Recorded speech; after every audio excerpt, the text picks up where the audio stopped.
A segunda viagem missionária do apóstolo Paulo. Após Paulo ter feito a sua primeira viagem missionária, eles voltaram para Antioquia, onde ficaram muitos dias se regozijando com muita fé, ele e Barnabé. Nessa época, ele se destacou na sua vocação como pregador juntamente com Barnabé, Lúcio, Manaém e Simeão. Todos eles foram reconhecidos e chamados de doutores da Bíblia. Lembrando que a igreja de Antioquia pertencia à Síria e era sede das igrejas dos gentios, assim como Jerusalém era sede dos judeus. Muito bem, nessa época, alguns judeus exagerados, para não chamar de fanáticos, saíram da Judéia para irem para Antioquia para fermentar os cristãos que Paulo estava discipulando, dizendo que, para ser cristão, tinha que viver de conformidade com os rituais mosaicos. E até hoje é assim.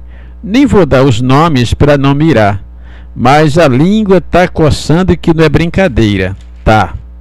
Esses caras saíram de lá, da Judéia, para perturbar os fiéis que Paulo estava pastoreando, como já foi dito. Entendeu, né? Besterol tem em todo canto, e em todos os cantos e por todos os lugares tem sido assim, perturbando as pessoas que se dispuseram em servir a Deus, dizendo: eis-me aqui. Até o apóstolo Pedro entrou na onda deles, e por conta disso Paulo teve que ir para Jerusalém para se explicar teologicamente acerca dos seus ensinos, para ver se seria aprovado, após ser analisado pelos apóstolos Pedro, Tiago, João, que nessa época era líder da igreja, juntamente com os anciãos, e também pelo Espírito Santo, com aprovação final.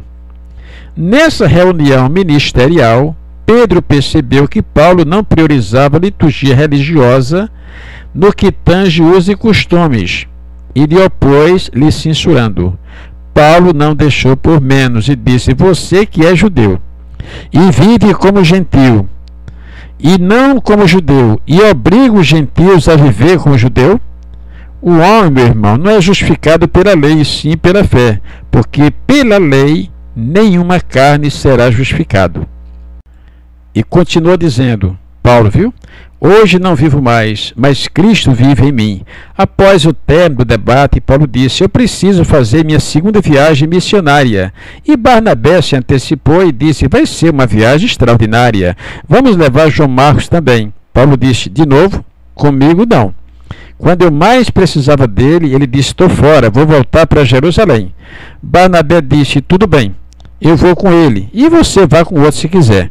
E Paulo disse: eu vou mesmo, vou levar Silas comigo. Eles tiveram uma grande discussão, mas não ficaram inimigos.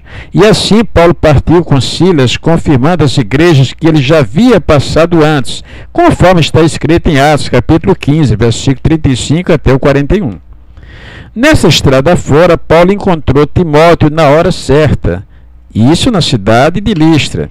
E assim foram viajando, e quando Paulo ia chegando em Frígia, pela província da Galácia, por ali, eles foram impedidos pelo Espírito Santo de anunciar a palavra de Deus na Ásia. Aí eles pararam e disseram: então, já que é assim, vamos passar para Mísia, para a gente ir para Bitínia. Mas o Espírito de Jesus também lhe impediu de ir para lá.